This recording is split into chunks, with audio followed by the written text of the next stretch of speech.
العلمية لمحاضرة علمية بعنوان ثقافة المفسر. فأهلا وسهلا مرحبا بكم، ونحييكم بتحية عطرة من صميم القلب ومن قرارة النفس، ونخص بالشكر والثناء مشايخنا الأجلاء الذين شرفوا هذه الحفلة بطلعتهم وقدومهم، فجزاكم الله خيرا وأحسن الجزاء.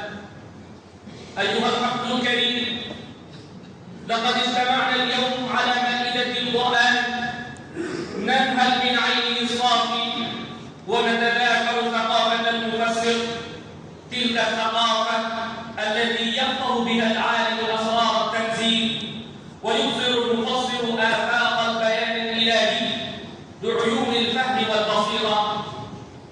فما أكرم هذا الموضوع وما أشرف غايته. إن أول ما نبدأ بهذه الحفلة هو تلاوة كلام الله، أفضل الكلام على سائر الكلام.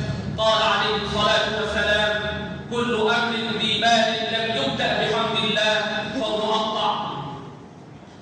فالقرآن شفاء القلوب ونور الدروب وربيع الأرواح والعقول.